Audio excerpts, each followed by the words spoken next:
Hello everyone, আমরা জিমের time miss করে স্পেশালি আমি মিস করে গেছি টাইম। তো কী করবো, দাদা আবার ঘুমিয়ে পড়ছে তাই জন্য আমরা ঠিক করেছি একটু মর্নিং রাইডে যাবো। বেরিয়ে পড়েছি আমাদের বাইক নিয়ে। মর্নিং রাইড যতদূর বাইকের নাম্বার প্লেট লাগে না ততদূর যাবো, তার বেশি ক্ষমতা নেই আমাদের, নাহলে পুলিশ কোথায় কোথায় তার কোনো ঠিক নেই। তো এরকম পাগলামি আমাদের দেখতে পাবে আরো।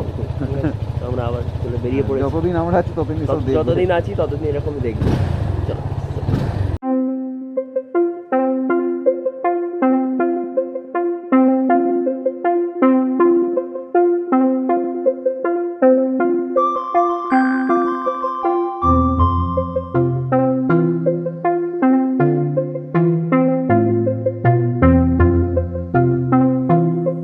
লোকজন বলবে এসব কি ছেলে, হ্যাঁ তোমরা হেলমেট না পরে বেরিয়েছো, লজ্জা করে না?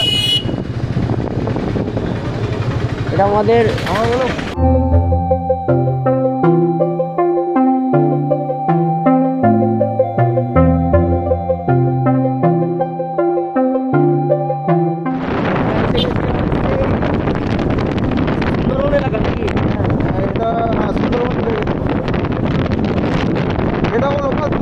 লোকাল সুন্দরবন। এটা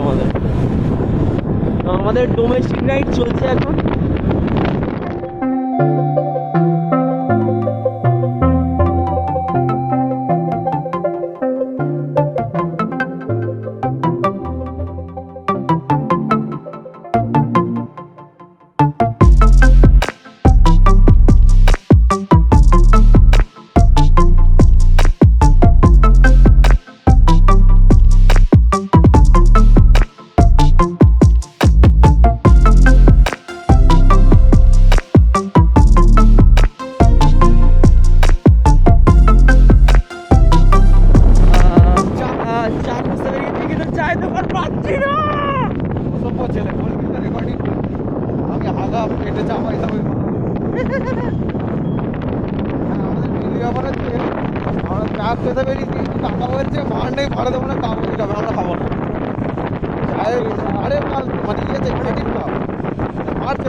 মেয়ে চাই, আমরা মাটির মানুষ।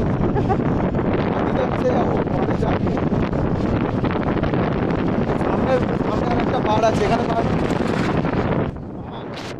তো ফাইনালি চা পেয়ে গেছি।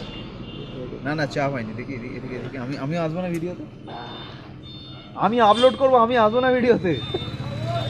ও আচ্ছা, চা পাইনি, মাটি ভরে চা পেয়েছি। আমার গাড়িকে ডুবি পড়িয়েছে।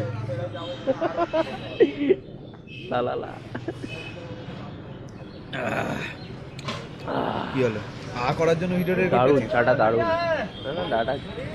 চাটা দারুণ। তার থেকে ইম্পর্টেন্ট হচ্ছে আমি আমার বাইকটা নিয়ে অনেকটা দূর আসতে পারিনি, নাম্বার প্লেট নেই। আমরা এসেছি এটা পাতিয়াল আমরা রেলওয়ে স্টেশন ক্রস করেছি, মানে লেভেল ক্রসিংটা কত গেলে দৌড়। গাড়িটা কেনার পর থেকে ওই অবধি আসছি, তার বাইরে আমার গাড়িটা ওই কুমোর ব্যাঙের মতন হয়ে গেছে। এটা একটু আগে বলছিলাম, তার বাইরে আমার বাইক যেতে পারছে না, কারণ গাড়ি আমার নাম্বার নেই। 2 মাস হয়ে গেছে, এখনো নাম্বার প্লেট দেয়নি। কে দেয়নি? আবার কালকে ফোন করেছিল, নাম্বার দেয়, এটাই সব শুনে। এমনিতে অত পপুলার না।